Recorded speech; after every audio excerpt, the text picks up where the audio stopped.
출애굽기 17장 8절에서 16절 말씀까지 우리 한 절씩 교독하시고 마지막 16절은 함께 합독하며 나아가시겠습니다. 그때에 아말렉이 와서 이스라엘과 르비딤에서 싸우니라.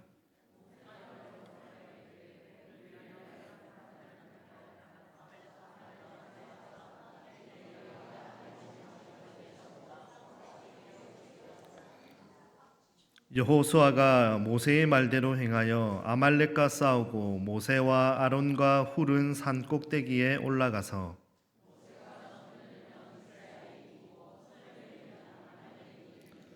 모세의 팔이 피곤함에 그들이 돌을 가져다가 모세의 아래에 놓아 그가 그 위에 앉게 하고 아론과 훌이 한 사람은 이쪽에서 한 사람은 저쪽에서 모세의 손을 붙들어 올렸더니 그 손이 해가 지도록 내려오지 아니한지라.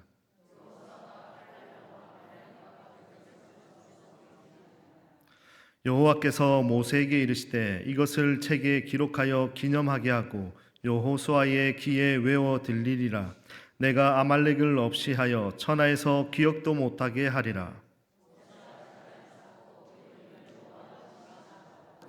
이르되 여호와께서 맹세하시기를 여호와가 아말렉과 더불어 대대로 싸우리라 하셨다 하였더라. 아멘. 그리스도인들이 가장 중요시 여기는 것이 있다면 바로 이 믿음일 것입니다. 그래서 히브리서 11장 6절을 보시게 되면 이렇게 말씀을 하고 있죠. 믿음이 없이는 하나님을 기쁘시게 하지 못하나니 하나님께 나아가는 자는 반드시 그가 계신 것과 또한 그가 자기를 찾는 자들에게 상 주시는 이심을 믿어야 할지니라 라고 말씀하고 있습니다. 믿음 없이는 하나님을 기쁘게 하지 못한다라고 말씀하고 있습니다. 그만큼 믿음만이 하나님을 기쁘게 해드릴 수 있고 그분에게 나아갈 수 있는 유일한 길임을 우리에게 말씀하고 있는 것이죠. 요한복음 3장 16절을 우리가 너무나 잘 알고 있습니다. 우리 함께 한번 합독하며 나아가시겠습니다. 하나님이 세상을 이처럼 사랑하사 주셨으니 이는 그를 믿는 자마다 멸망하지 않고 영생을 얻게 하려 하심이라. 아멘. 그 믿어야 구원을 얻을 수 있다라고 이렇게 말씀하고 있습니다. 그리고 또 믿어야 영생을 얻을 수 있습니다. 믿어야 우리는 하나님 곁에 갈 수 있다라고 우리에게 말씀하고 있는 겁니다. 사랑하는 성도 여러분, 우리가 조금만 안으로 들어가서 한번 생각을 해보십시다. 믿는다라고 하는 게 쉽습니까? 쉽게 믿어지십니까? 아멘이 없는 거 보니까 쉽지 않은 것 같습니다. 그래서 이 믿음이라고 하는 단어를 우리는 쉽고 가볍게 이야기를 하고 있지만 조금 우리에게 무거운 이 의미로 다가올 수 있다라고 하는 겁니다.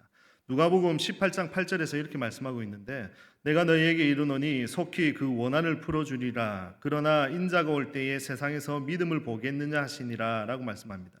믿음을 보겠느냐라고 우리에게 질문을 하십니다. 얼핏 보면 믿음을 굳이 안 보시겠다라고 하는 그런 의미로 들려질 수도 있습니다. 그래서 새번역 성경을 한번 보시면 그 뉘앙스가 어떤 말씀으로 하고 계시는지를 알 수 있습니다. 내가 너희에게 말한다. 하나님께서는 얼른 그들의 권리를 찾아주실 것이다. 그러나 인자가 올 때에 세상에서 믿음을 찾아볼 수 있겠느냐라고 우리에게 말씀합니다. 예수님이 오실 때 세상에서 믿음 있는 자를 찾아볼 수 있겠냐라고 우리에게 말씀하고 계시는 거죠. 주님 다시 오실 때 믿음이 있다고 하는 자들을 찾아볼 수 있겠냐라고 주님께서는 우리에게 말씀하고 계시는 겁니다.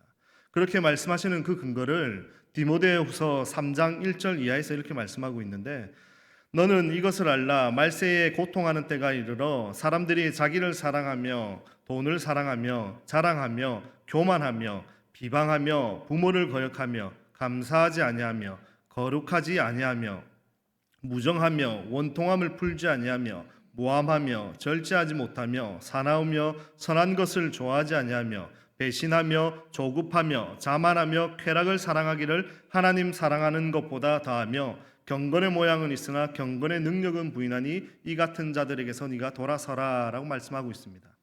마지막 때에 너무 많은 일들이 우리에게 일어난다는 겁니다. 완악해지는 세상, 쾌락만을 쫓아가는 세상, 이런 세상에 지금 우리가 살아가고 있는 겁니다. 믿음이 있다고 여기는 사람들이 교회를 와도 경건의 모양은 있지 그 능력은 부인하며 우리가 예배를 드리고 있다라고 우리에게 말씀하고 있는 겁니다. 그러면 사랑하는 성도 여러분, 이쯤 되면 우리 마음에 믿음이 있을 만한 곳이 있습니까? 전혀 보이지 않는 겁니다. 그래서 예수님께서 내가 오면 믿음이 있는 자가 있겠어라고 우리에게 질문을 던지고 있는 겁니다. 그렇다면 우리는 믿음이 무엇인가라는 것을 생각하기 전에 우리가 확인해야 될 것은 우리 신앙에서 믿음을 얼마나 중요하게 생각하고 있는가를 우리 스스로에게 먼저 질문을 해봐야 할 것 같습니다. 믿음 두말할 것도 없이 중요합니다. 우리는 수없이 믿음에 대한 그 이야기를 하고 있습니다. 여러분들은 믿음을 얼마나 중요하게 생각하고 있습니까? 그래서 믿음의 행동대로 그렇게 살아가고 계십니까? 그런데 구약 성경을 자세히 살펴보면 놀라운 사실이 한 가지가 있습니다. 그렇게 우리에게 중요하다라고 이렇게 말씀하고 있는 이 믿음이라고 하는 단어가 개역 한글에서는 단 한 번 등장을 합니다. 그리고 개역 개정에서는 단 3번밖에 등장을 하지 않습니다. 하박국에서 등장을 하고 사무엘상에서 등장을 하고 다니엘서 6장에서 이렇게 등장을 하고 있습니다. 이 3번만 개역 개정에서 믿음이라고 하는 단어를 직접적으로 언급하고 있습니다. 그런데 개역 한글과 개역 개정에서 동일하게 나오고 있는 말씀이 무엇이냐면 하박국 2장 4절에서 이렇게 말씀하고 있는 겁니다. 우리 한번 하박국 2장 4절 한번 함께 읽어보도록 하겠습니다. 시작. 보라, 그의 마음은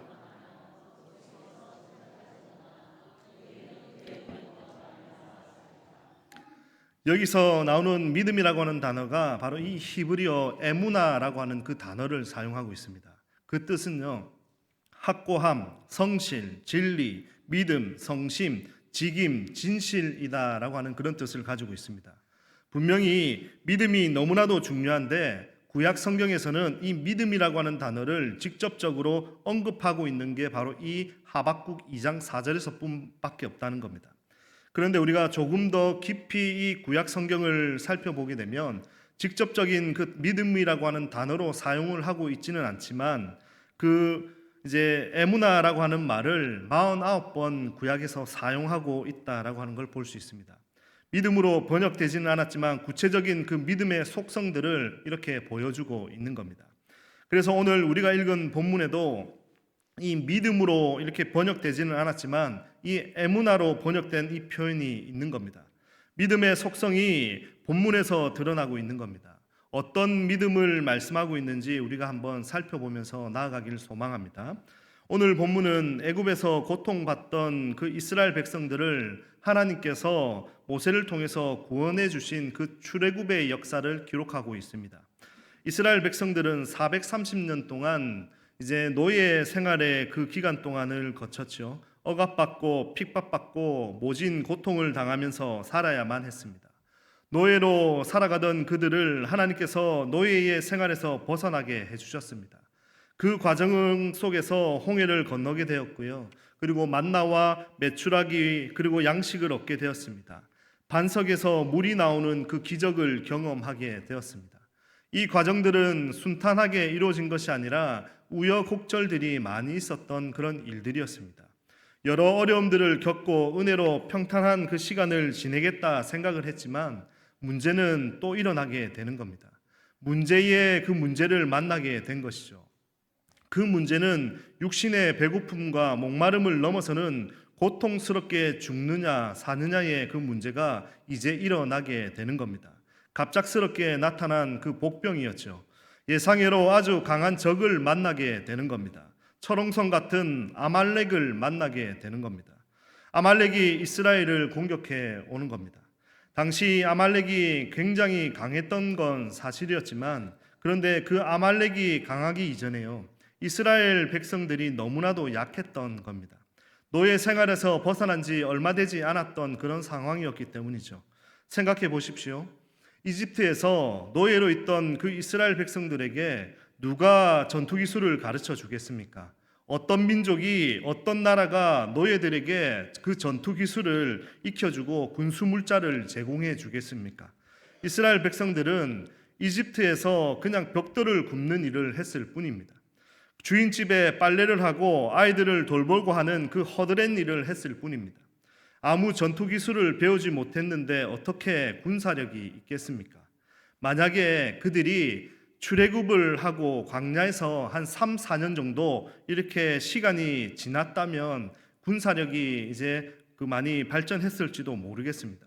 그런데 이집트에서 나온 지 얼마 되지 않은 그런 상황에서 이 아말렉과의 그 전투가 일어났으니까 그 이스라엘 백성들의 그 입장에선 백전백패할 수밖에 없는 그런 상황에 놓여 있는 것이죠. 출애굽을 한 이스라엘 백성들의 상황을 우리는 그러면 어떻게 봐야 하는 겁니까? 이 아말렉과의 이 전투를 우리가 어떻게 해석을 해야 되는 겁니까? 앞선 그 이야기에서 등장을 하는 반석에서 나온 물을 차지하기 위해서 쳐들어왔다라고 하는 그런 주장들도 있습니다. 그런 주장도 타당할 수 있을 겁니다. 그런데 성경은요, 아말렉이 왜 쳐들어왔는지에 대해서 우리에게 설명하고 있지 않습니다. 그럼 단순히 우리 입장에서 한번 생각해 보면 이렇게 생각해 볼 수 있을 것 같습니다. 당시에 통신이 발달한 건 아니었지만요, 이스라엘 백성들이 애굽에서 나올 그 당시에 많은 재산을 가지고 나왔다라고 하는 그 소문들이 그 주변 국가에 이제 퍼지게 되었을 겁니다. 그래서 출애굽기 12장 35절 한번 보십시오. 이스라엘 자손이 모세의 말대로 하여 애굽 사람에게 은금 패물과 의복을 구하매 여호와께서 애굽 사람에게 이스라엘 백성에게 은혜를 입히게 하사 그들이 구하는 대로 주게 하심으로 그들이 애굽 사람의 물품을 취하였더라라고 이렇게 말씀하고 있습니다. 그들이 구하는 대로 얻었다라고 이렇게 말씀하고 있죠. 얼마나 많은 양을 가지고 나왔겠습니까? 출애굽을 한 그 이스라엘 백성들은 200만 이상이나 되는 좋게 되는 인구수였습니다. 어마어마한 양이었을 겁니다. 하나님의 은혜로 애굽에 있을 때 금과 은과 폐물 등을 보석 이런 것들을 다 가지고 나왔습니다. 아말렉의 입장에서 보면 전 재산을 가지고 나온 이 이스라엘이 아주 포장이 잘 된 먹잇감과 같았을 겁니다. 많은 보물 때문에 쳐들어왔다라고 우리는 생각해 볼 수도 있을 겁니다. 그리고 또 더 깊이 영적으로 한번 생각을 해본다면 또 다른 관점이 이제 볼 수 있을 겁니다. 아말렉은 굉장히 악한 족속이라고 성경은 말씀하고 있습니다. 아말렉은 하나님을 두려워하지 않고 하나님 백성을 멸하려고 하는 대표적인 그 세력이었던 겁니다. 에스더서에 보면 하만이라고 하는 사람이 이렇게 등장을 하는데 그가 이스라엘을 다 멸하려고 계획을 세우고 있습니다. 그것을 에스더가 알고 목숨을 걸고 무산시킵니다. 그때 에스더가 남긴 유명한 말이 있죠. 내가 죽으면 죽으리라라고 이렇게 이제 했던 것이 바로 이 에스더서입니다. 그들을 멸하려고 했던 하만을 어떻게 소개하고 있냐면 아각 사람이라고 이렇게 소개를 하고 있습니다. 이 아각 사람의 조상을 거슬러서 올라가면 바로 이 아말렉 사람들인 겁니다. 이 아말렉이 이스라엘 백성들을 치려고 하고 있는 겁니다. 오늘 본문의 흐름을 한번 보십시오. 그때에 아말렉이 와서 이스라엘과 르비딤에서 싸우니라 라고 말씀하고 있습니다. 아말렉 족속이 이스라엘을 공격한 건 언제입니까? 그때라고 말하고 있습니다. 그때 아말렉이 왔습니다. 하나님의 은혜가 이스라엘 백성들에게 임했을 그때 아말렉이 쳐들어온 겁니다. 만나가 내리고 반석에서 물이 나왔을 때 하나님을 원망하던 그들에게 하나님께서 은혜를 베푸셨을 그때 그 아말렉이 쳐들어온 겁니다. 그래서 아말렉이 쳐들어온 이 본문의 이야기는요, 단순히 물을 차지하기 위해서가 아니라 재산을 빼앗기 위해서가 일어났던 것이 아니라 바로 영적 전쟁의 한 장면인 겁니다. 사단이 하나님에 대한 도전인 겁니다. 사단이 하나님의 사람들을 멸하려고 하는 도전인 겁니다. 이스라엘을 돕는 그 하나님의 손길과 은혜에 대한 정면 도전인 겁니다. 사단이 하나님에 대한 도전입니다. 이스라엘 백성들의 상황을 봤을 때는 질 수밖에 없는 싸움에 그들은 몰려 있었습니다. 군사력이 없는 것도 있었지만 그들은 르비딤이라고 하는 그 열악한 그 환경 속에 놓여 있었기 때문에 그들은 공격을 당할 수밖에 없는 겁니다. 르비딤이라고 하는 건요, 펴다, 펼치다라고 하는 뜻을 가지고 있습니다. 그러니 그들이 머문 땅이 어떤 땅이었냐면 펼쳐진 평야였다라고 이렇게 이야기를 하는 겁니다. 사방이 다 뚫린 평야에 짐을 풀고 있을 때요, 적군인 아말렉이 이렇게 쳐들어온 겁니다. 당시 그들의 군사와 병거와 그리고 무기만 뛰어났던 것이 아니라 그 아말렉은 전략적으로 그들이 뛰어났던 겁니다. 그렇게 대단한 그 무기를 가지고 있으면서도, 그렇게 대단한 군사력을 가지고 있으면서도 작전을 짜서 나오는데 언제 나옵니까? 사방이 다 뚫려 있는 르비딘 그 광야에 있을 때 나오는 겁니다. 르비딘 평야는 이스라엘 백성들에게 절대적으로 약점이 되는 그런 공간이었던 겁니다. 좀 전에 말씀드렸지만 그들은 아무런 군사 기술력도 없습니다. 마병도 없습니다. 방어할 수 있는 성이 있는 것도 아닙니다. 뻥 뚫린 곳에 천막을 짓고 있을 뿐입니다. 이길 수 없는 그 악조건 속에 있었던 게 바로 이스라엘 백성들입니다. 군사력이 받쳐주지 않고 지역적으로 그리고 열악한 그런 상황에 놓여 있는 그들이 이길 수 있는 방법이 무엇이 있을까요? 어떻게 해야 그들이 이길 수 있을까요? 피곤하신 것 같아서 옆에 분들과 한번 인사하시면서 어떻게 해야 이기겠습니까?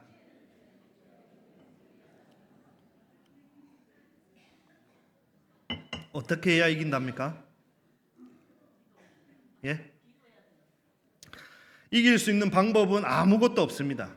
이집트의 노예에서 아말렉의 노예가 되든 그들이 가지고 있던 그 모든 재산을 내주고 항복하는 그 길밖에 없는 겁니다. 이런 위기 상황에서 모세가 여호수아를 불렀습니다. 그리고 이렇게 말을 하죠. 출애굽기 17장 9절에서 모세가 여호수아에게 이르되 우리를 위하여 사람을 택하여 나가서 아말렉과 싸우라. 내일 내가 하나님의 지팡이를 손에 잡고 산 꼭대기에 서리라. 여호수아야, 전투가 벌어지는데 가서 참호를 파고 골짜기에 작전을 짜고 기다리라고 한 것이 아니라 너는 내일 나가서 싸우라. 나는 내일 산에 올라가서 하나님의 지팡이를 잡고 서 있을게. 너 싸우는 거 지켜보고 있을게. 이렇게 모세가 이야기를 하는 겁니다. 전쟁이 벌어지는데 어떤 전략들을 내주는 것이 아니고 군사를 데리고 가라고 하는 것도 아니고 모세 자신은 산에 올라가서 하나님의 지팡이를 잡고 그냥 있겠다는 겁니다. 이 말을 들었던 여호수아가 얼마나 황당하겠습니까? 얼마나 얼책이 없겠습니까? 그런데 그는 이 아무 말도 안 되는 그 전투에 그냥 나가게 됩니다. 우리는 결과론적으로 르비딤 광야에서 승리했다는 걸 알고 있습니다. 모든 것이 역전되는 전투인 것을 우리는 알고 있습니다. 이길 수 없는 르비딤 광야에서 이겼던 싸움인 것을 알고 있습니다. 이길 수 없는 싸움을 본다면 현재를 살아가는 우리에게도 동일하게 일어날 수 있는 사건임을 우리에게 보여주고 있는 겁니다. 그 땅에선 우리가 너무 약해서 우리 약점이 정확하게 드러나서 패배할 것 같아 보이지만 그런데 모든 것이 역전돼서 전투에서 이겨버립니다. 군사수도 무기도 가능성이 없었던 그 전투에서 이기는 겁니다. 우리의 삶이 르비딤 광야에 놓여있는 삶과 비슷합니다. 우리의 약점이 노출되어서 매번 패배할 수밖에 없는 그런 상황에 우리는 놓여 있는 겁니다. 그러나 하나님께서는 우리의 보호막이 되어서 우리는 승리의 삶을 살아갈 수 있도록 하나님께서 우리를 인도하고 계시다라고 하는 사실을 믿으시길 바랍니다. 그러면 어떻게 해야 승리하는 삶을 우리가 살아갈 수 있을까요? 그 초점을 그 전투에 두고 있지 않는 겁니다. 대단한 전투가 벌어졌는데요. 그 전투의 그 중심에 있던 여호수아의 용기와 능력을 이야기하고 있지 않는다는 겁니다. 이스라엘 군의 그 용맹함에 대해 그 초점을 두고 있지 않습니다. 성경은 이스라엘의 어떠한 그 용맹함에 대해서 초점을 두고 있지 않은 겁니다. 아말렉과 여호수아에게 관심을 두고 있는 것이 아니라 어디에 관심을 두고 있냐면 오직 모세의 팔에 두고 있는 겁니다. 전쟁이 일어났는데 한시가 급한데 빨리 그 급한 불을 꺼야 되는데 군사를 투입해야 되는데 정말 이 기가 막힌 상황입니다. 성경을 기록하는 모세가 팔을 들었다 내렸다 하는데 성경은 초점을 두고 있다는 겁니다. 출애굽기 17장 10절 이하에서 말씀하고 있죠. 여호수아가 모세의 말대로 행하여 아말렉과 싸우고 모세와 아론과 훌은 산 꼭대기에 올라가서 모세가 손을 들면 이스라엘이 이기고 손을 내리면 아말렉이 이기더니 모세의 팔이 피곤하며 그들이 돌을 가져다가 모세의 아래에 놓아 그가 그 위에 앉게 하고 아론과 훌이 한 사람은 이쪽에서 한 사람은 저쪽에서 모세의 손을 들어 올렸더니 그 손이 해가 지도록 내려오지 아니한지라. 우리는 모세의 팔을 들고 내리는 데는 전혀 관심이 없습니다. 하나님은 그런데 이상하게도 모세의 팔에 관심을 두고 있는 겁니다. 손을 들면 이스라엘이 이기고 손을 내리면 이스라엘이 지게 되는 겁니다. 그래서 이스라엘의 전쟁은 강대한 이 아말렉과의 전쟁이 아니라 이 전투의 장면을 실상은 팔을 드느냐 내리느냐의 이런 싸움에 있습니다. 이 싸움 자체가 아말렉과의 전투하는 것에 비하면 아무것도 아니다라고 여러분들은 생각하실 수 있을 겁니다. 이 싸움 역시요 결코 쉬운 싸움이 아니었다라고 그런데 우리에게 말씀하고 있는 겁니다. 12절을 보시면 그 손이 해가 지도록 내려오지 않았다라고 우리에게 말씀하고 있습니다. 하루 종일 손을 들고 서 있었다라고 하는 겁니다. 손을 들고 있는 일이 얼마나 힘든 일인 줄 아십니까? 어릴 때 부모님이 저한테 이제 벌을 내리시면 벽 보고 손 들고 서 있어라라고 이렇게 벌을 많이 내리지 않습니까? 저도 이제 그렇게 많이 벌을 받았습니다. 손 들고 있으면 1시간이 지난 것 같은데요. 1분도 채 지나지 않고 이제 안아서 이제 주리가 틀리고 몸을 베베고 오는 그런 것들을 경험했던 게 저의 모습이었습니다. 여러분 한번 생각해 보십시오. 모세가 몇 세입니까? 나이가 어떻게 됩니까? 모세가? 아론이 나이가 어떻게 됩니까? 80세가 넘는 할아버지가 손을 들고 있었다라고 생각해 보십시오. 육체적으로 약한 할아버지 3명이서 한 명을 보좌하기 위해서요 좌우에 붙어서 하루 종일 손을 들고 버티고 있는 겁니다.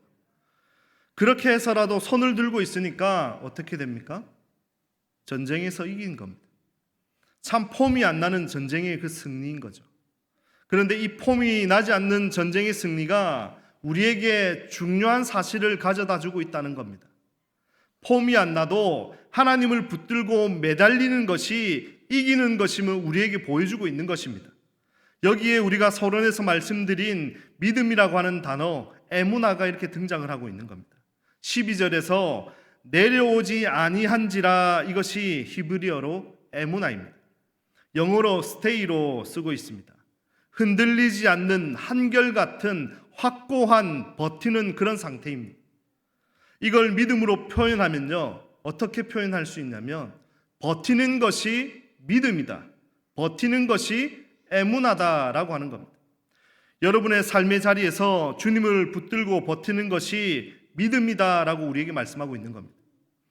아말렉과의 전투는 믿음으로 이겼는데 그 믿음을 어떻게 이겼냐 하면 그 자리에서 버티고 있었기 때문에 이겼다라고 우리에게 말씀하고 있는 겁니다. 큰 바위를 쪼개는 방법이 있는데요, 요즘은 기계로 반으로 해서 쫙 자르면 쪼개지지만 그런 기술이 없을 때 다른 방법을 썼습니다. 바위 위에 작은 구멍을 뚫습니다.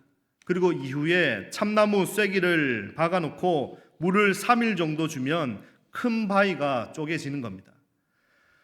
사랑하는 성도 여러분, 우리는요 화려한 갑옷을 입어야 승리할 줄 압니다. 큰 일을 이루기 위해서 큰 힘이 필요하다라고 우리는 생각을 합니다. 높은 지위가 있어야 크고 있어야 하고 크고 위대한 일을 이룰 줄 압니다. 큰 믿음을 통해 우리가 어떤 능력을 만들어내는 것이 아닙니다. 믿음의 큰 쐐기를 받고 버티면 되는 겁니다. 그러면 그 능력이 우리에게 나타나게 되는 겁니다. 은혜의 수분이 공급만 되면 견고한 세상도 단단한 바위도 어떤 문제도 쫙 하고 갈라지게 되는 겁니다. 손을 들고 바라보는 자리, 손을 들고 바라보며 버티는 자리가 우리에게 있어야 하는 겁니다. 손을 들고 바라봐야 하는 곳이 어디입니까? 여러분들이 손을 들고 바라봐야 하는 곳이 어디입니까? 바로 예수 그리스도입니다. 예수 그리스도를 바라보며 우리는 버티는 겁니다. 그럴 때 주님께서 공급해 주시는 것이 있는데 시편 37편 3절에서 말씀합니다. 우리 함께 읽어보도록 하겠습니다. 시작.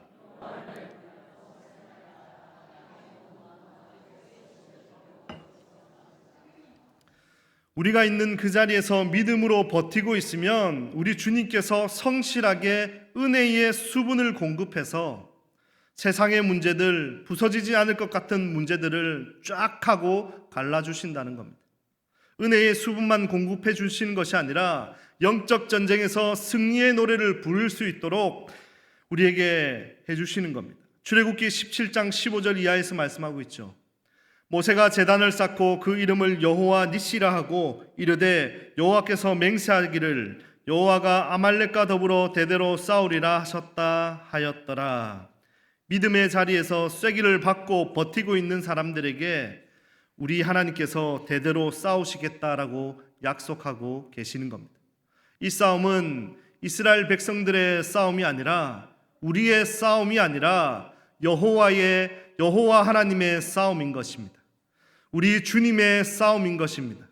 아말렉과 같이 철옹성 같은 큰 바위가 여러분들 앞에 놓여 있습니까? 그 바위를 뚫고 나가지 못하는 그런 상황에 여러분들이 놓여 있으십니까? 그 문제를 우리의 힘과 능력으로 그 어려움을 돌파하는 것이 아니라 믿음으로 그 자리에서 쐐기를 받고 버티고 있으면 성실히 우리를 먹이시는 주님께서 은혜의 수분을 공급하실 것입니다. 그저 우리는 기도하고 우리를 살리신 예수 그리스도를 바라보며 그 믿음의 자리를 지키는 것입니다. 사랑하는 성도 여러분, 버티는 것이 믿음입니다. 끝까지 버티고 견디십시다. 우리 모두 그 믿음의 자리를 끝까지 지켜내길 주님의 이름으로 축원합니다.